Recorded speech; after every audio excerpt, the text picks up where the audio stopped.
Good afternoon. Welcome back to the B&H event space. You are tuned in to Portrait Lighting Unlocked, Diagrams and Deconstructions with Sarah Edmunds, hosted by Godox. A huge thank you to them for hosting, and an extra special thank you.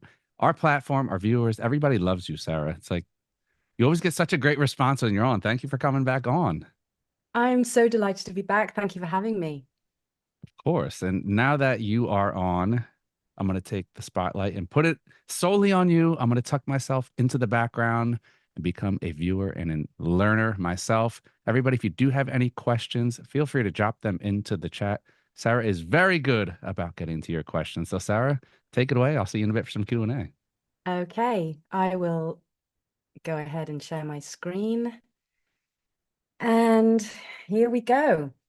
Portrait Lighting Unlocked. So the last time I was here at B&H, if you haven't seen that webinar, do go and take a look. It's called Mastering Lighting with Godox.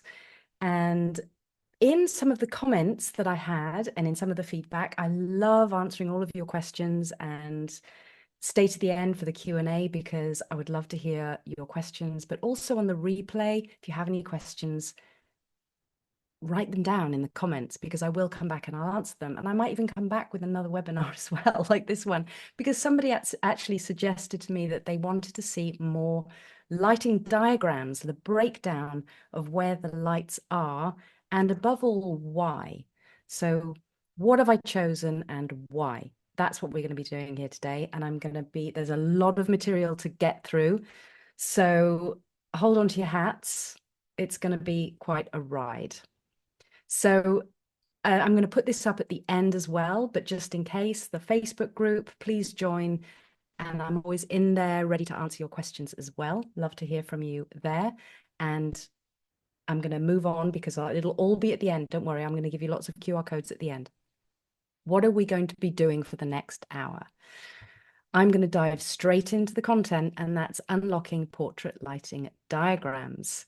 And this is some of my work, just a quick flash. I'm not going to spend a long time talking about me because I did that in the last webinar. So if you want to know more about me, please go and take a look at that. But everybody always wants to know what my gear is, so I'll quickly run through that. My camera, I have two Sony a7R3s, might be upgrading, not sure. They're doing me absolutely fine for now. I've had them for about 5 years and love them. Lenses 70 to 200 2.8 is probably my favorite. That always comes with me. 50 1.4 is my second favorite. 85 I love for the studio, and a 35 I take with me for weddings. Both of those are 1.4. My Godox lighting equipment. I'm a Godox fanatic. I love my Godox lights. I'm an ambassador for them, but I loved my Godox lights for many years before they asked me to be their ambassador. That's why they asked me to be their ambassador. So these are the lights that I own and possess, and all of these modifiers. I used to use the X Pro trigger, and I now absolutely cannot be without my X3 touchscreen trigger. Amazing. These are my loves. I started with Godox in 2017 with my 8200s, the very first release, and I'm still using them. I will be upgrading very, very soon, though. Keep your eyes peeled for that coming out soon. Some more videos showing you the latest releases. And the 8300 Pro is always with me, and I do love the 8100 Pro as well, the little soda can sized light. But we have some new stuff out that I cannot not tell you about because it's big news. It's the new 8600 Pro 2, and that syncs automatically with the X3 touchscreen trigger and the 8200 Pro 2s. So that's what I'm going to be upgrading my ancient 8200s. I'm going to be taking the leap and getting those 8200 Pro 2s because of the color. First of all, there are many, many reasons. And in my Godox tutorials with these products, I will go into much greater detail about them. But the thing that I really love is the color coding, because it means that I can see at a glance which light is on which group. So, and I've tried out the 8600 Pro 2 is an absolute workhorse for the studio, and that's my new studio favorite. And I also love this little on-camera flash. And I haven't used an on-camera flash for most of my career. I managed to get away with that without putting a flash actually on my camera until very, very recently. The V1 Pro is great on camera and off. So that's the V1 Pro. These are my wedding lighting kit modifiers because they're really portable. They pop up and pop down, and they have the magnetic attachments. That's for weddings, but we're not talking about weddings today. We're talking about portrait. And the studio lighting kit, the modifiers that I use the most are these ones. And these are the things that you're going to see me walking you through all of the diagrams and the behind the scenes of the portraits that I'm going to be using. For many years, I lived with the one that you can see on the left, which is 120 centimeters with a diffuser and with a grid. So with and without the grid, I used that in the studio with my 8200s for ages. I've since added the lantern, which is great for providing directional because the light is shooting through. There's a bulb that's pointing straight the way through, but it's also going outwards as well. And that 360 light sends everything going off to the white ceilings and the white walls. So you get a directional light and also a fill. It's kind of a 2-in-1. The big reverse umbrella is delightful, and it's very light and it's very inexpensive. An absolutely amazing bargain and beautiful quality light. And I also love the silver beauty dish when I want something to be a little bit more specular in terms of that light fall off. So lighting is so important. Photography is all about lighting. Photography, that's literally what it means. Writing with light. You have to understand lighting, whether it's natural or artificial. Once you understand lighting and the way that it falls and how it works, then you can envisage something in your mind and bring it to life. So I'm just going to quickly go over, very, very quickly go over my 3Ds, which is what I remember to describe how we obtain quality of light. Okay, this mysterious thing, quality of light, what does it mean? It's simply the way that the light falls on a subject because of the direction, the diffusion, and the distance. So the direction is causing those lighting patterns to fall on the face. The diffusion is about softening the light. It's about that shadow fall off, that light fall off, and the harshness of the shadows. And the distance is power and also softness and hardness as well. So understanding those three things, if you can harness those three things, you can harness the power of light.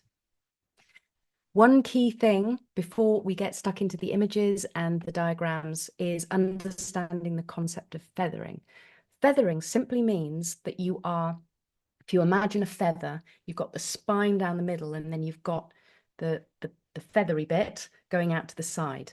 So if we think of the light, the main beam of light, the hot spot, the most concentrated part of the light being that spine in the middle of that bone in the middle of the feather, and then we just want the edges of the feather to just touch the subject. And we do that by making the light point across the subject, or sometimes away from the subject. Sometimes the light isn't pointing anywhere near the subject at all. You're going to see that on the diagrams, and I need you to understand that because that's all about controlling the light and exactly what part of the light we want to fall on the face of the subject. So let's get started. Let's start with a simple one. This is a one light shot, and this is with the 1200, the AD 1200 Pro. You'll find that I'm using the AD series a lot because of the lack of, you don't have to plug them in. They're battery operated. You can take them outside, indoors, anywhere. You don't have wires cluttering up the studio. This is the AD 1200 with the ring flash attachment.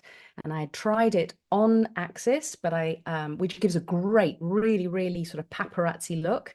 But then I just wanted to get a little bit more drama, and I took it off axis. So I got my stylist to hold it up high, and it was at more or less a 45-degree angle. So there we go, AD 1200 Pro. Now, you might notice that I'm not giving you exact settings of the camera or the lights at this point, and I'm doing that for a reason. The reason is that I want you to learn to see. So I don't want you to write down my exact settings and then think that that's the recipe to then go into the studio. And if you just copy everything that I've done, you'll get exactly the same. I want you to look at your results, look at shoot tethered or look in the back of the camera and ask yourself, is this what I want the light to be doing? And the only way that this can really sink in, you can really get a hold of and a control of light, is by putting in the miles and shooting and experimenting and looking, asking yourself, where are those shadows going? Where are those highlights? Is that rim light too harsh? I feel like, tell me in the comments if you've ever been to a workshop and the instructor has said to you, okay, my settings are f4, 200th of a second, and the lighting is, and then you do it and you take the picture and then you go home and then you think, what was that? What am I supposed to do? I don't understand. That's because if I just give you a recipe and you try to replicate it, you're not really learning by finding things out for yourself. So I want you to look at these ideas and then go into the studio and try it out for yourself and try again. Look at the image, come back and ask yourself, do I need to move this light 3 inches that way or a foot backwards? You tell me.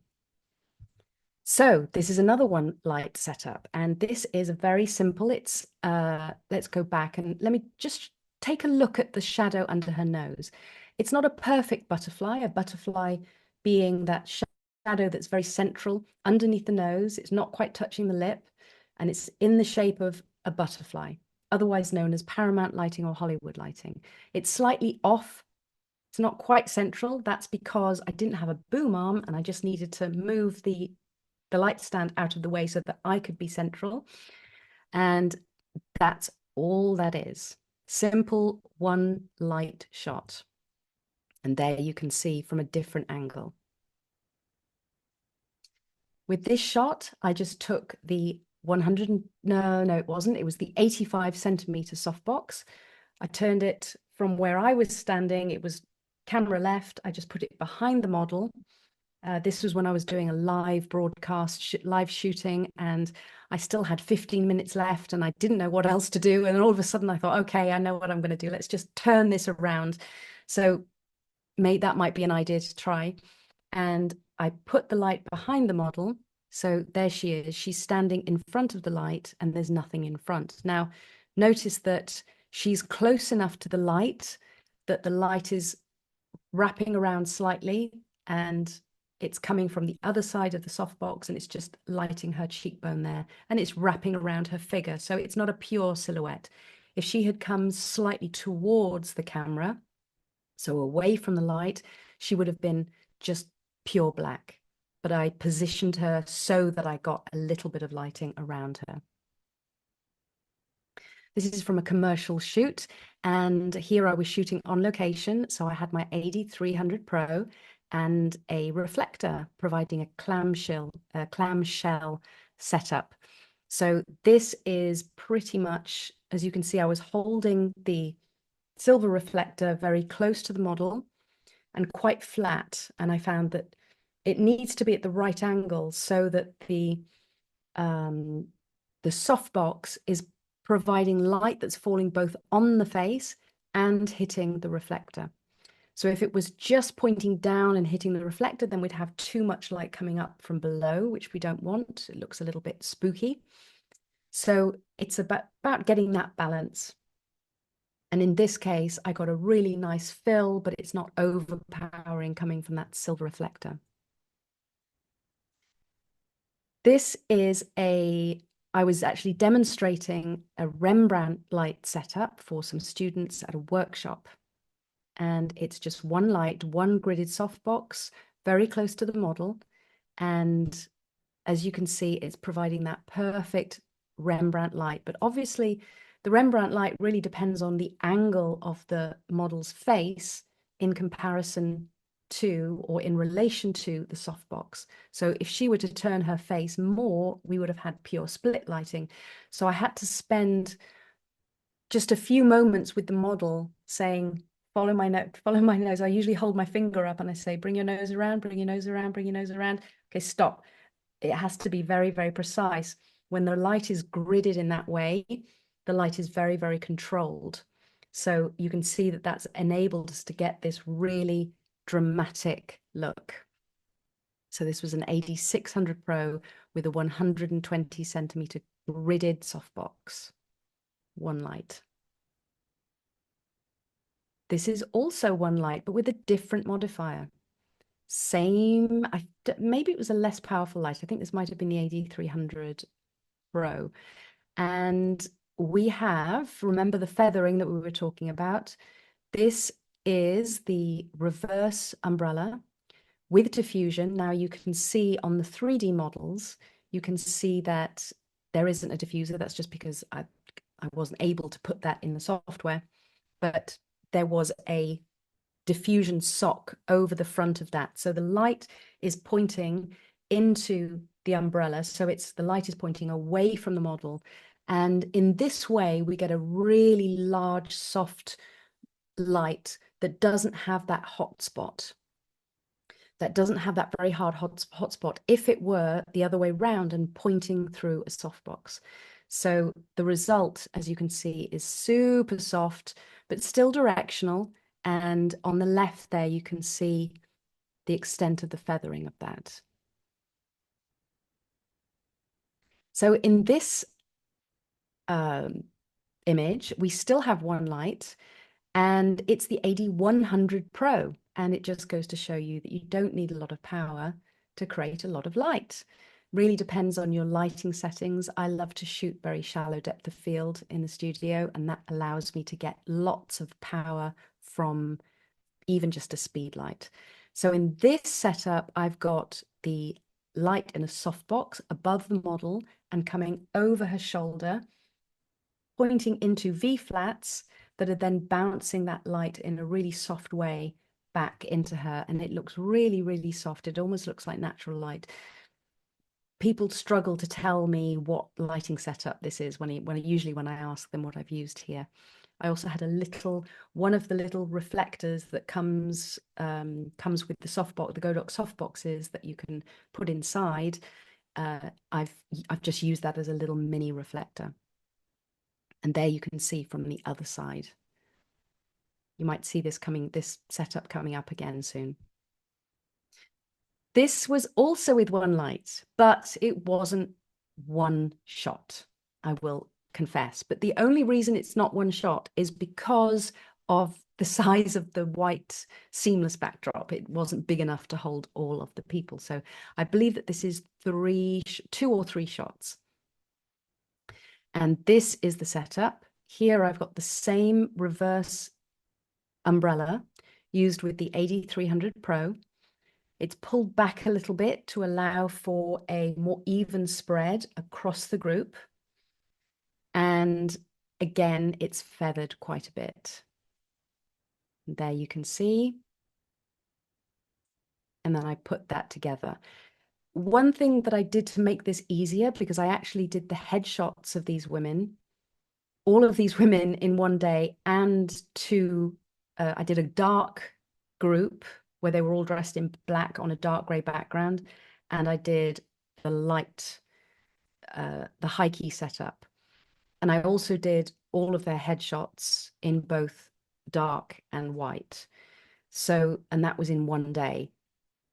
So in order to make this group shot easier to do, I had them pose in sections and then had them move up, and then had the last person who was going to be not in the group, but would be in the next group, I would have them come in on the edge just to make it that overlap easier to do the composite later.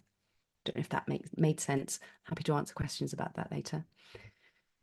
Right, this picture of my lovely daughter a few years ago is a 2-light setup. And the reason I added the second light, because very often, I'll be honest, I love one light. I really do. You can do so much with one light. But sometimes you just need a little bit more impact and dimensionality, let's say. Dimensionality is something that you can get by adding lights. Not too many lights, because when you get to past about 4 lights, you start having too much light everywhere. But in this case, I wasn't able to see the pampas grass that I was shooting through. So I put an overhead light above her and pointing slightly behind her. Very low power. If you look at this, it doesn't look like there's a light above her. So this is all about subtlety, and this is what I mean when I say go into the studio, look, take a look and see what it is you want. Really learn to see. I'm not saying don't use light meters. If you like to use light meters, then absolutely fantastic. If your brain works that way, mine doesn't. And also I taught myself to shoot without a light meter. So I that's just the way that I just feel it now. I just know. I just know what it is I need to do. If that's the way you like to work, then fantastic. But still look at the pictures. I see when I'm teaching, I see so many students just shooting, shooting, shooting, shooting, and they're not looking at what they're getting. You must stop, look to see if you're on the right track, because you might need to just change something just a tiny little bit. And a light meter is not going to tell you where to angle your light. It can tell you what power to put your camera or what settings to put your camera on, but it's not going to give you the angle of light. And that's what you really need to learn to see. And that I really encourage you to practice as much as you can. This is a situation of what I've done. Let me just go back and show you. Let me just explain what it is I was trying to do. I wanted to have the light just picking up her hair, but I wanted it to be really subtle. So this is rim light, but it's rim light that nobody would look at and say, that's rim light, okay? Subtlety. So I've got the big umbrella on a really low power, and I've got a gridded beauty dish to just put a pop of light just on her face. And then I've got the silver reflector that is reflecting the big reverse umbrella that is providing the hair light, and that's providing the fill that's on her body. So there's that setup there.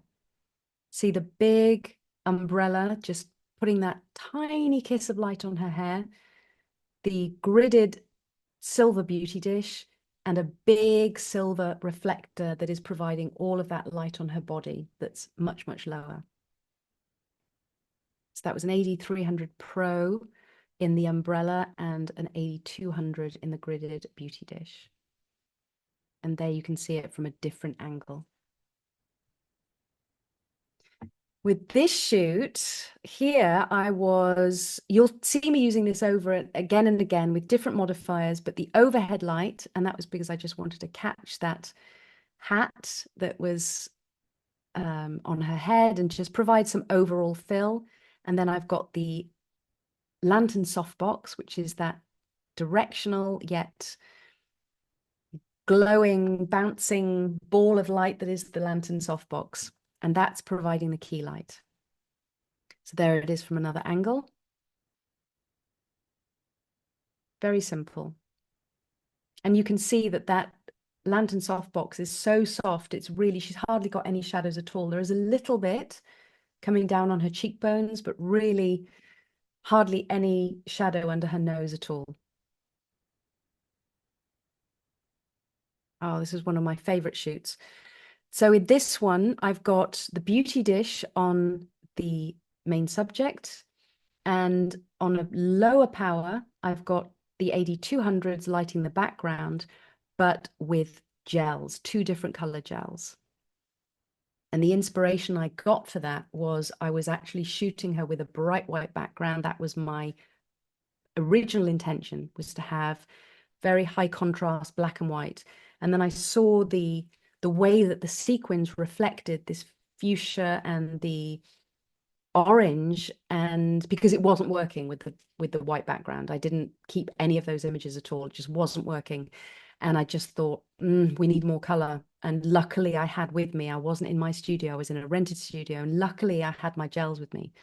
And then if you watch the video on the Godox channel, and you can see me literally jumping, squealing, that was 100% outtake captured in the moment, because I was just so happy that I'd finally, it was working. Oh my God. You ever get that feeling, right? When you're in the studio and things just aren't working, and then you have an idea and then you just go, oh my God, that's exactly what happened. Ended up being one of my favorite shots. Now, the beauty dish on the subject is cleaning out any. Now, the other lights with the gels are pointing at the background, so they're not affecting the model. But had they been, the stronger light on the subject without a gel cleans up, washes away any of that color. So that's why we've got a nice clean look on the model herself. This was the same day. And here I'm using a classic 3-point setup, gridded strip boxes, 45 degrees behind, well, not quite 45 degrees, but behind the model and towards the model to provide a little bit of rim light. Gridded, I tend to like gridded because that way the light is more controlled on the shoulder, and the lantern softbox towards the front. I've also got the AD100 with a continuous modeling light and a fuchsia gel to try and just add a little bit of ambient light so that I could slow the shutter speed and get, actually, I think the fuchsia was on this one. And then on this one, the ambient light that you can see from the slow shutter speed is coming from the makeup station. And there was those bulbs, lots of bulbs around the makeup station that was quite bright. And that was providing a warm ambient light that is being let in when I slowed the shutter speed. So just a recap for anybody who's not familiar with slow shutter speed in the studio, where the flash is hitting, the flash is going to freeze the subject. So that's why her face is not blurry. And the parts that aren't being caught by the flash so much are in movement because of the slow shutter speed. This one, again, very straightforward 3-point lighting setup with the gridded strip softboxes and a beauty dish in the front. And when I say the controlled rim light, you can see the effects of that here by the dark shadow going down her shoulder. If I didn't have the grid, that probably wouldn't be there. The light would be wrapping around a lot more. So by putting the grid on, I'm really isolating the 3-point light setup. Let's say that I had, instead of a gridded strip box, I just had a soft box, a round, big round soft box in all 3 positions. Then there would just be light everywhere. The smaller light sources with grids allows me to get some shadow in there. And it's the shadow that creates that shape and that 3-dimensionality. And with this one, we added a 4th light, and that was to light the background. So the background is a cloud backdrop, which is my own, and I printed it. And I've got exactly the same setup, gridded rim lights, beauty dish at the front, and then I've got the AD100 just on the floor on an apple box pointing up so that we get this, it looks like there's this storm cloud and the sun about to burst through the cloud behind her. But that's the backdrop. And you can just see the little kiss of light on her hands there, and also lighting up her hair. I told you it was going to be packed, right? The good thing is that when this is on the replay, you can go back, and if it's going too fast, you can always go back and watch. So this is starting to get a little bit more complicated now. This is using the BFPs, the projector attachments from Godox, which are fantastic fun. Now, for this shoot, I had 7 setups in one day and 7 changes as well. So 7 changes and 7 lighting, completely different lighting setups. So that's why I've got the reverse umbrella lighting the background on one side and a bare bulb on the other. The only reason for that is that I just needed to have the umbrella ready to go to just pull around from behind that V flat and bring to the front when I needed it. I didn't have time to put everything up and down. So there's an AD200 on the back on the left, AD300 in the umbrella reverse. So the different powers are sort of compensated by the fact that one's reverse and the other one's just pointing straight. And then I've got the V1 Pro in the front pointing at a reflector, which is lighting up the bottom part of the model. I've got another speed light, I think it's the V863 on the background, just lighting up the lower part of that wall. And then I've got the BFP providing this spotlight. And actually, I should just mention that the BFP on the diagram is on the wrong side, should be over here, because you can see the shadows on the nose is actually coming from camera right, not camera left. So apologies about that. But the BFP is providing the light on the model in this very, very tight circular pattern and creating these really crisp shadows. We've got that reflector light, which is just filling. If you look at her, sorry, let me just go back. If you look at her hand, look at the bottom of her hand, it's not falling into shadow. That's because of that reflector. And then we've got the backdrop being lit completely with those three lights. Remember I said I needed to bring out the reverse umbrella really, really quickly to be able to use it? Well, this is why, because this was the next setup. And in this one, I've got one BFP pointing past the model and creating that white circle on the background. I've got I think it's the V1 Pro or an 8200. I can't quite remember now. I need to go back and check. Doesn't really matter.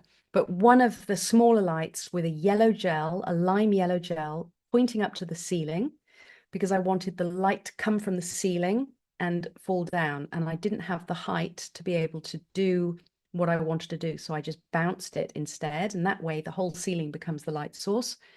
And at the front here, I've simply got a feathered, no gel, just light, normal, soft light on the front of the model. And the result was this. So what we were going for, this was a very vintage look, playing up the accessories. And so I used the yellow light to pull out from the sunglasses. And that white circle is, look, it's not even, you can even see the blades of the diaphragm from the BFP.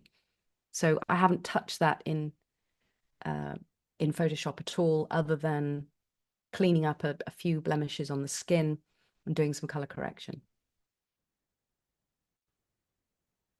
Very similar setup for this one. This is, once again, I'm using a gel to fill in the shadows. Remember that the gel fills in the shadows. If there's too much light blasting, that's going to clean away the color. So what we're seeing on the background is the light from the BFP, from one BFP, is going on the background. And that light is providing the white parts of that sunburst. The shadows are being filled by a blue gel. And then I've got another BFP with just some blades to just capture a slice of her face. So there's that setup. One is pointing over her, past her shoulder, not hitting her at all to light the background. We've got the one light pointing at the wall to fill in the shadows, and then the other one with the blades just lighting up her face.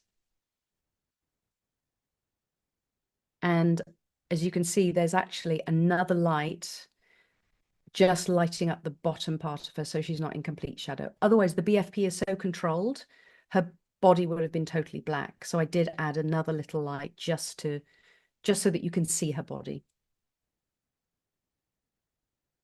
Very similar thing going on here.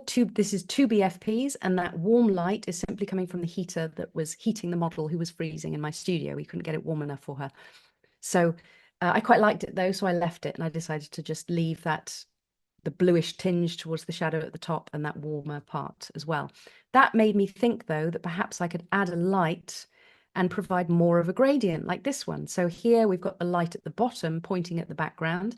We've got one BFP providing that white circle, and then we've got another BFP with just those blades providing a triangle. So this is me just absolutely playing in the studio and having a whale of a time. And there we go. This is very, very precise. When you use the BFP, it's very, very precise. And you really need to have a dark studio. Otherwise, you might struggle like I did, because I have a lot of daylight in my studio. So it was very difficult for me to get this exactly right. This one is a little bit simpler. It's just a black V flat placed behind her and one the white wall being lit by the lights and one BFP just highlighting. I wanted to really bring attention to the accessories because the whole editorial was about accessories. And there you can see the black V flat behind her.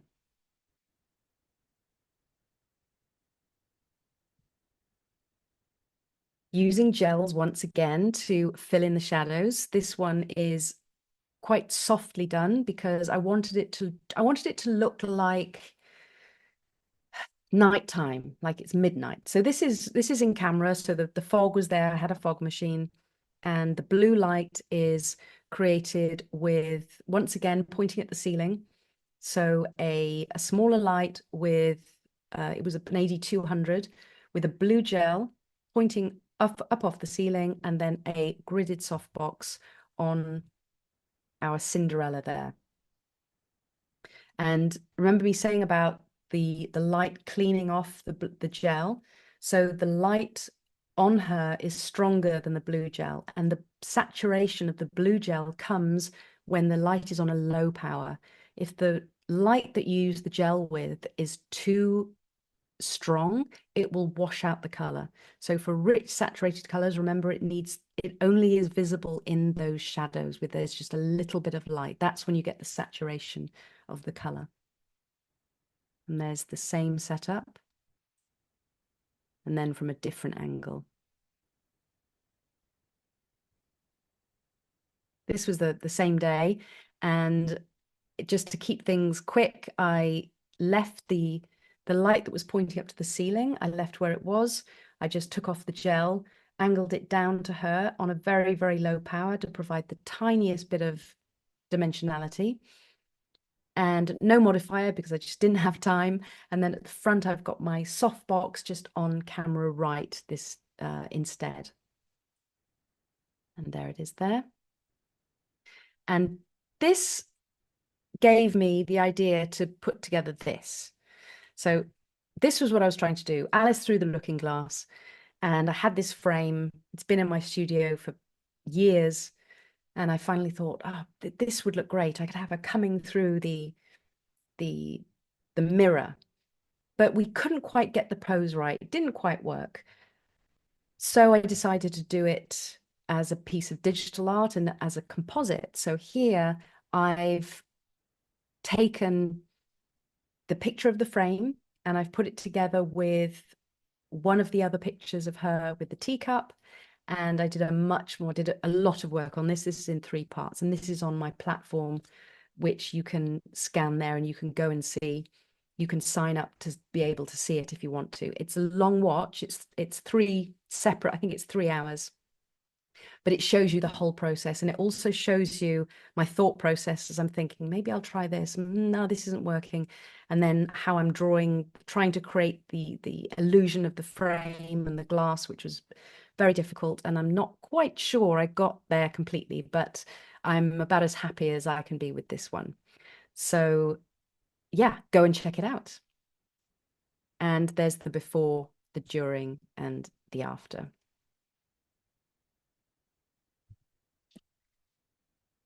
This is another one of my favorite bright white background, high contrast. I love to have a dark outfit on a light background or a dark background.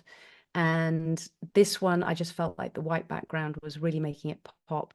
And I also liked the fact that the light falls off a little bit on the background and you can see a little bit of cyan, which I really felt worked really well with the red boots and the red lipstick and the red necklace. So this is simply, I've got an AD300 Pro just blasting at that cyclorama background, and it's just blasting away. It's just really, really strong because I just had the one light and I needed to light the whole of the background. So I just let it rip. And I've got a beauty dish on the face, and that's providing just a little pop of light on the face. And I love the fact that the shadow is just going over her eye like that. It just looks really mysterious. This one has no key light at all. This is just background lights. So the model is close enough. Once again, remember the flute picture at the beginning?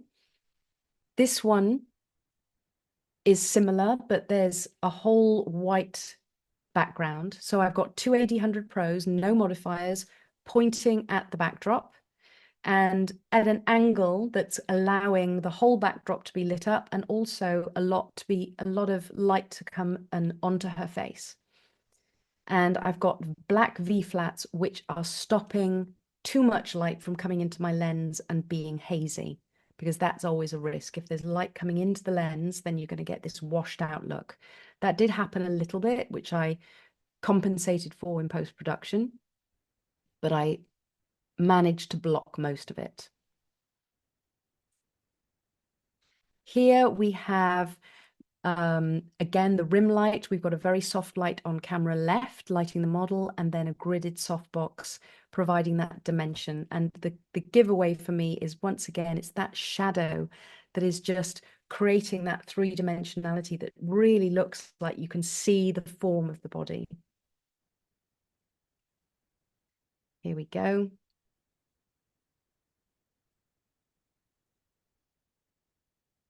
This is a very classic portrait setup, and it's once again, it's my overhead light and a softbox camera left.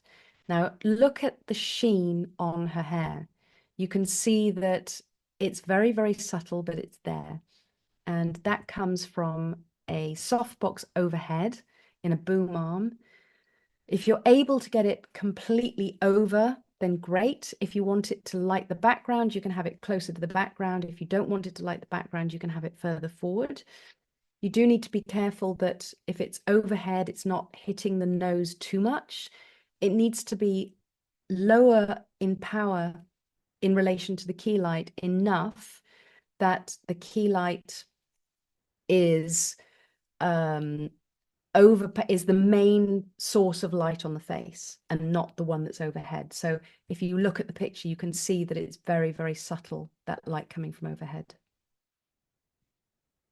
And there's the same setup, but just with the girl facing forwards.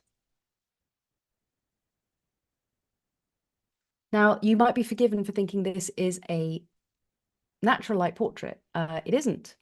This is with the AD600 Pro 2, the brand new one that I got to try out. And I'm shooting at f1.4, and I've just got it on really low power. And I'm just using that light to shape I'm putting the shadows exactly where I want to, but I'm still shooting at f1.4, and it's blended with the ambient light. So those shadows are super soft. You can barely see them, but I've still got the control to be able to put those shadows exactly where I want them. And just to be clear on how much is ambient and how much is the strobe, on the left is exactly the same camera settings with all of the strobes turned off, and on the right is with the strobe. This one is with my beloved reverse umbrella, AD600 Pro. She's just lying down. And when she went to lie down, I told her to lie down, and she put her head on the other side, and I quickly said, no, no, no, round the other way. Remember, it's a common mistake. The light has to go down the body, okay? Starting from the head and going down. Otherwise, it's just going to look all wrong. And there you can see that setup there. By the way, the photo looked pretty much like this out of camera. I did add some tulle on the backdrop there. I could see a little bit of gray backdrop. I filled that in. I filled in a few bits of hair. I reduced a bit of blemishes, and that's it. Everything else was as is. This is my old favorite, the bounced overhead light. So here we've got the light behind her. We've got the V-flats like in a cage around her, and I'm shooting through the gap.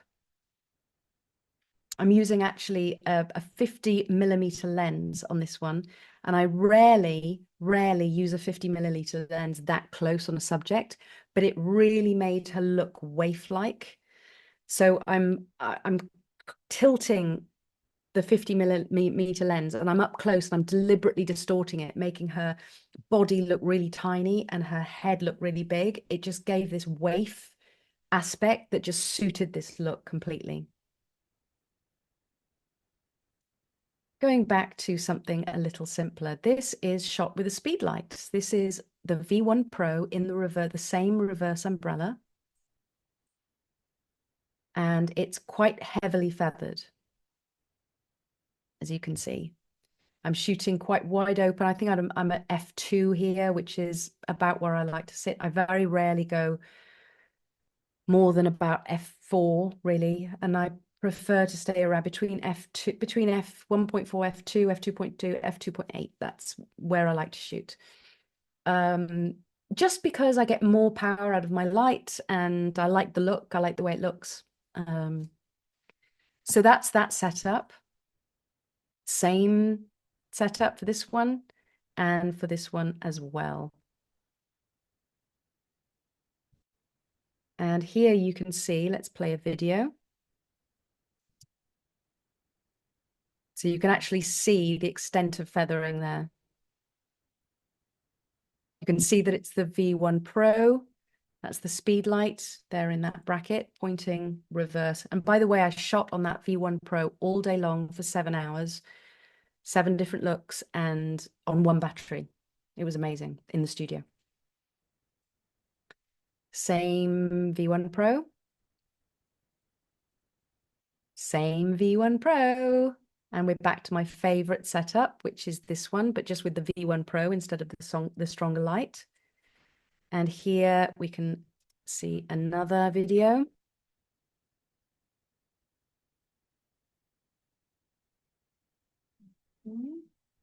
Okay. And there it is again. I could have shot forever. Once I got this set up, I was so happy it was going so well. I could have just kept going forever.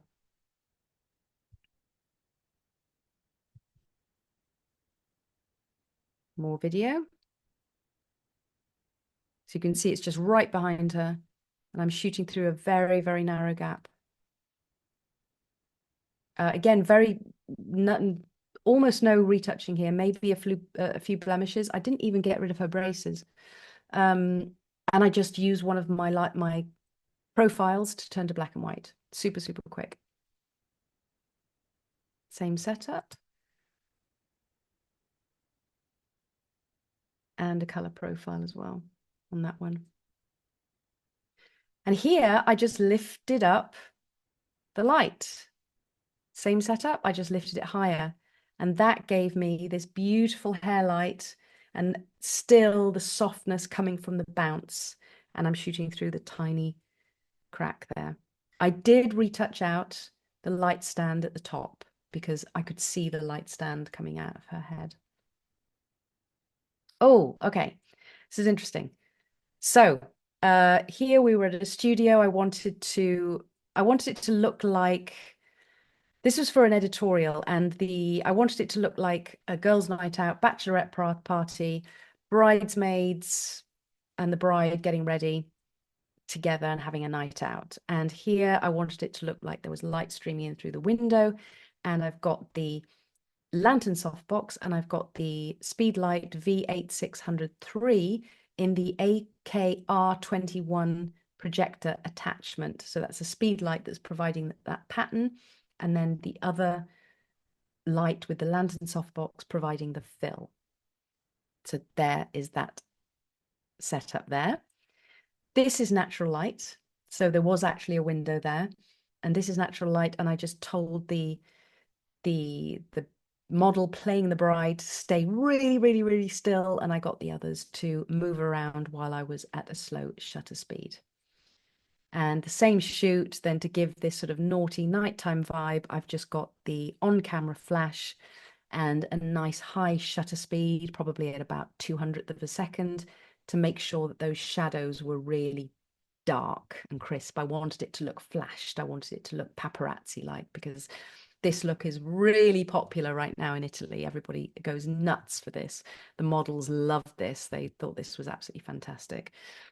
So yeah, you spend decades trying to get your flash off the camera, and then it becomes fashionable to put it back on. There we go. And then this is more my cup of tea. This is the lantern softbox providing beautiful soft light on the three girls. And that's that setup there. Back to the V1 Pro in the reverse umbrella. Amazing. This is with a speed light, right? So we were trying to go for something really dark and dramatic, and dark in terms of aggressive and striking and dramatic. And this is one speed light with that reverse umbrella. And it's placed there in front, feathered a little bit. And then to get this look, we moved it back and up really high. Now, it's approximately there. And I can show you the video that shows you how feathered it was, but it was being held by my stylist. She took the light stand and held it even higher and tipped it over so that it was more over the model for just a few seconds to allow me to get that shot.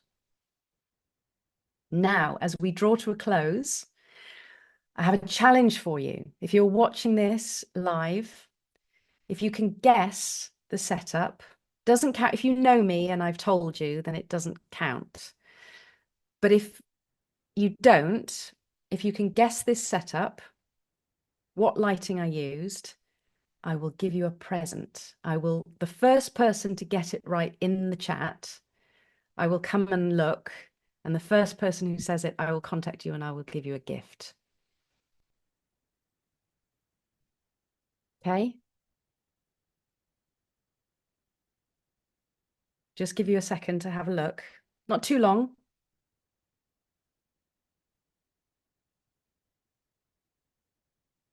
Answers on a postcard? Not really. In the chat. Who remembers that? Answers on a postcard. That was a long time ago, wasn't it? I'm showing my age. Okay, that's it. So I'm going to give you the answer now. So that was the V1 Pro on camera. So the reason it doesn't look that much like on camera is because I've got it on camera, but I've got it bouncing off a V flat, and I'm using the sub flash, which is this little flash at the front on a very low power to provide a little bit of forward fill. And I'm also blending it with the ambient light, which was natural daylight coming in through the window. So I used the V1 Pro with sub flash. There you can see I was sitting down. I've got the V flat there. I think I also at one point I had the umbrella as well, and I used the diffusion on the umbrella as a bounce as well. But it could be a wall. So you could, as long as you're sitting in the right position, close enough to the wall, with the right angle for where the person is sitting, you could do the same. And that's the result. So as we draw to a close, I invite you to join my Facebook group. Please come and join us. We're a lovely bunch. I'm in there. Dario, my husband and business partner, is in there, and we're answering questions and participating, and it's great fun. And I would also like to invite everybody watching to sign up for 5 days of freebies. If you sign up by scanning the QR code, I will send you something nice and free for the next 5 days.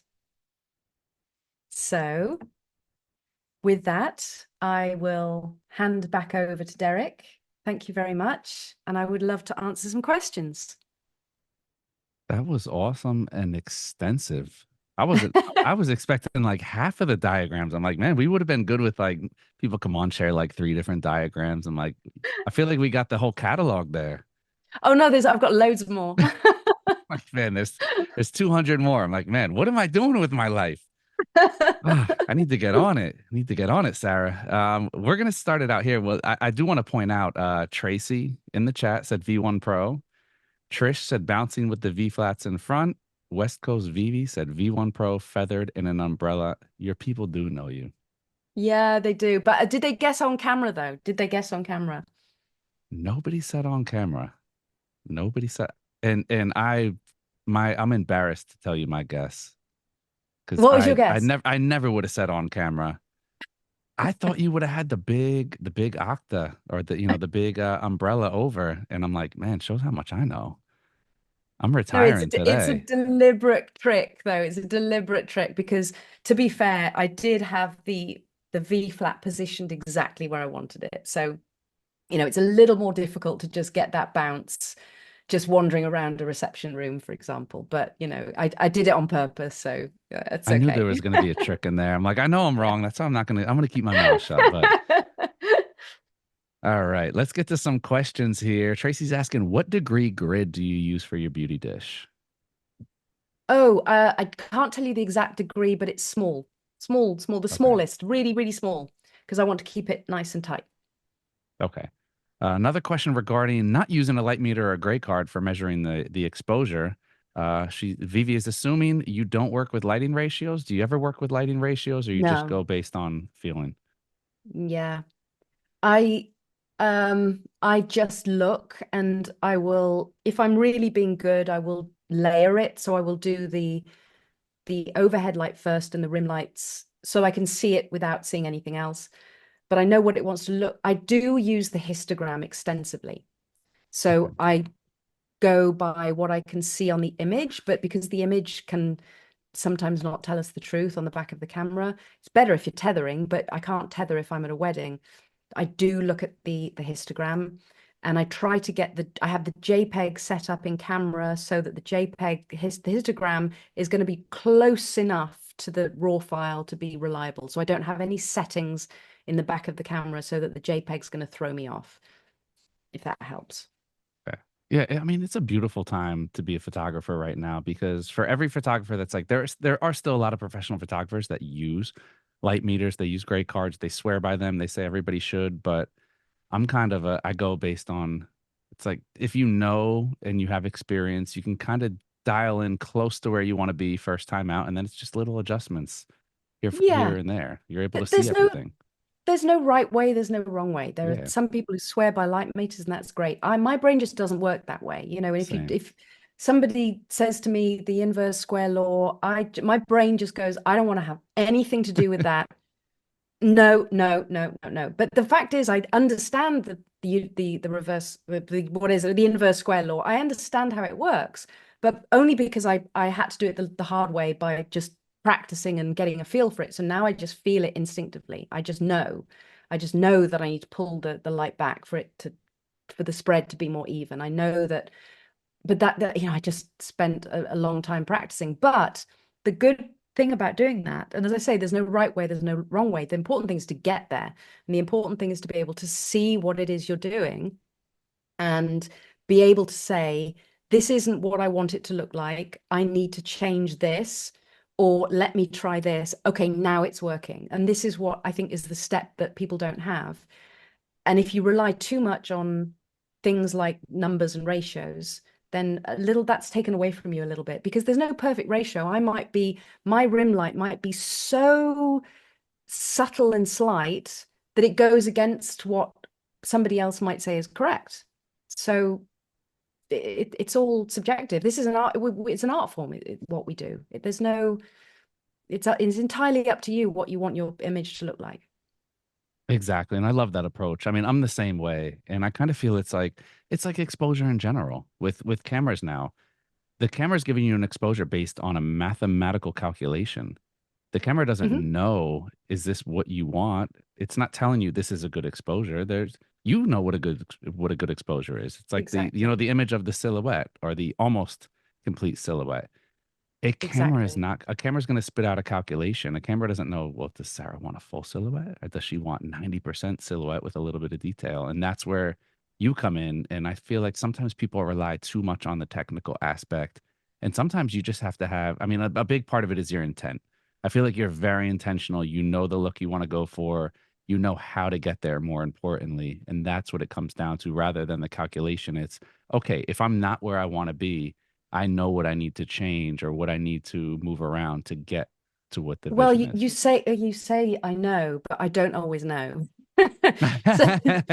so Well, sometimes, let's go there. yeah. How much of a like how much do you have, for most stuff, I would say let's go majority. Majority of the time, do you have an idea or is it kind of like, okay, I know where I want to start and I kind of just go from there?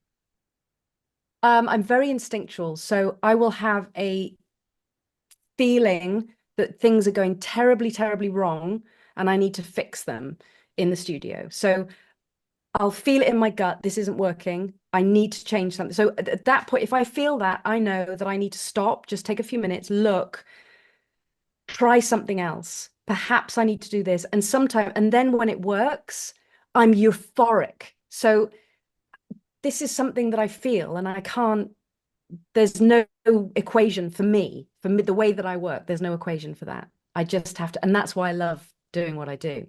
And I'm if I was just shooting clients day in, day out, I'd probably just have one setup and I would just leave it there. But because I teach as well, I'm always looking for new things. I'm trying to think outside the box. I'm trying to come up with something different. And so that pushes me to try and go for something else. So when I say that I'm in the studio and things are going wrong, that's not for a client because I wouldn't, that's when I'm playing. I'm what I'm talking about when I'm playing.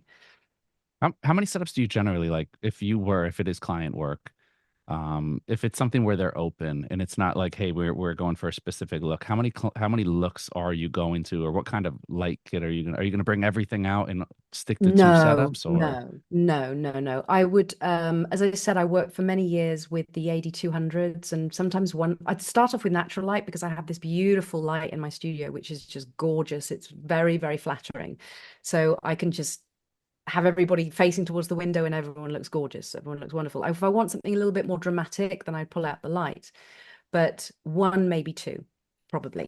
It would be for commercial that I might start adding a little bit more. And then my creative work, which is what I do for teaching. okay. And for the people who are working with a smaller studio, smaller space, they might live in an apartment, they might be just space, got to keep it tight. What is the good softbox or umbrella size? I feel like it's always nice to be able to have that 6, 8 foot umbrella or softbox. Is a 3 foot for most applications? Is that going to be good enough? Well, if it's portrait, then yeah, because you just bring the softbox really close and then it's a giant softbox. It's all relative. So if you need the space to get full length and drama and and you don't want to rely on Photoshop to make things look bigger and taller and things like that, then you're a little bit limited. But my studio is not huge. But if you're in a tiny apartment, and you're working with portrait and beauty and headshots and that kind of thing, no problem whatsoever. You don't need lots of space at all. Okay, that's good to know for us New York people. We're not Yeah, always working. We're not always working with a lot of space. I have a friend in New York who's been a beauty photographer for many years, shoots for Vogue and Elle, and she works out of her apartment, her living room, but she shoots beauty, so it's all, it's like it's all of this stuff. But yeah, she's a You gotta you work with make what do you with got. what you have. You make do with what you have, and then or you go outside and rent a studio. There's always a way. If I really need Sarah's given height, us 500 setups to get started on, so nobody has an yeah, just excuse. You got so the I starter knew that kit. it was a lot. I knew it was a lot, but I just thought, you know what? They can always go back and watch it. And if it gives you an idea to try something, then go ahead and try it. And as I but do try it. Try it I and mean, see that's how it works. that's all. Sarah, I don't think you probably, maybe you do realize that 99% of us out here have no creativity without someone showing us or telling us 45 degrees, one light, maybe a bounced light or a reflector over here. And Yeah. that's like the extent. So it's good to see and then to see the results, to know what we're working with, because you can take that then into like a client and say, okay, well, we want something dramatic. And how many people are Yeah, like, okay, well, what's dramatic light? Or what is this? absolutely. So trust, you have helped us so much. And I say us, I'm including myself in that us, because it's hard to really reach out there and pull from creativity that you don't have. So I'm gonna end it on one final question here, a little easy one. Tracy has already, you've sold her on the Godox system. So Tracy's all ready to switch over. Any advice for somebody who wants to switch to the Godox system? What's a good starting kit for someone to switch over to the Godox system? I would have to say, well, it depends what you, of course, it depends what you want to do. If you are going to, if you want to shoot in the studio and out of the studio, and you really need portability, then I would say the 200s because they're just so, it's so much power for such a small brick of a light. It can go in a handbag, it could probably go in a pocket. And yet it's, as I said, that was my studio light for many years. I loved it and I took it to weddings and that was a game changer.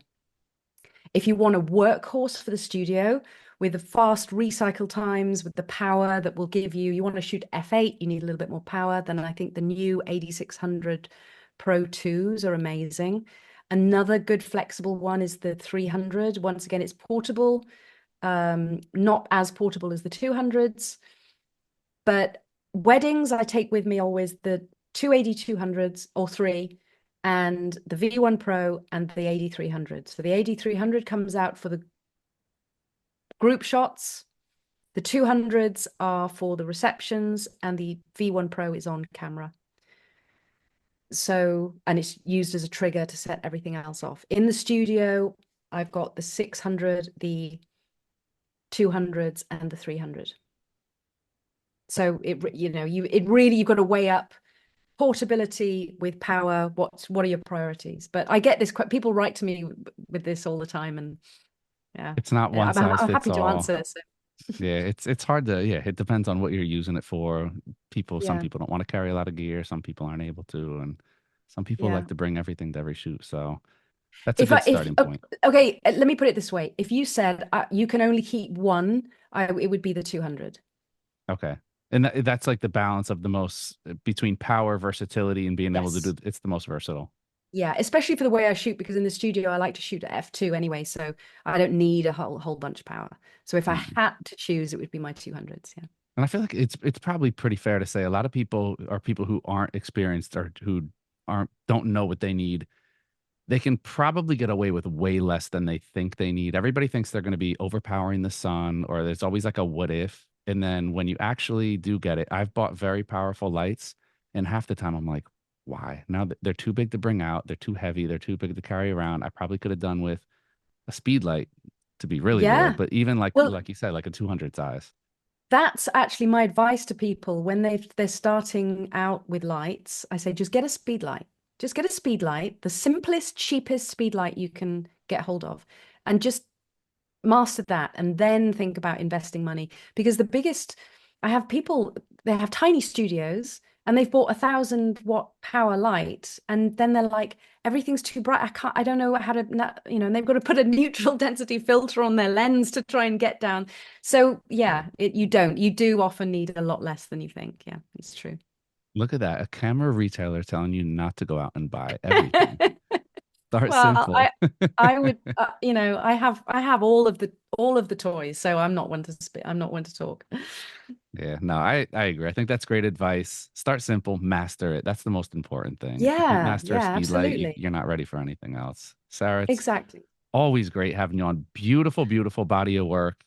And Thank you. Sarah's one of the few people that will go in, you'll answer the comments, you'll answer the questions, you do respond, which I love. I mean, I think everyone wants to, they have these really specific questions, and sometimes it's hard to boil everything into a couple different responses there. So huge thank you to Sarah and of course Godox for hosting, and to all of our viewers out there. It's always great to have you engaged in what we have going on.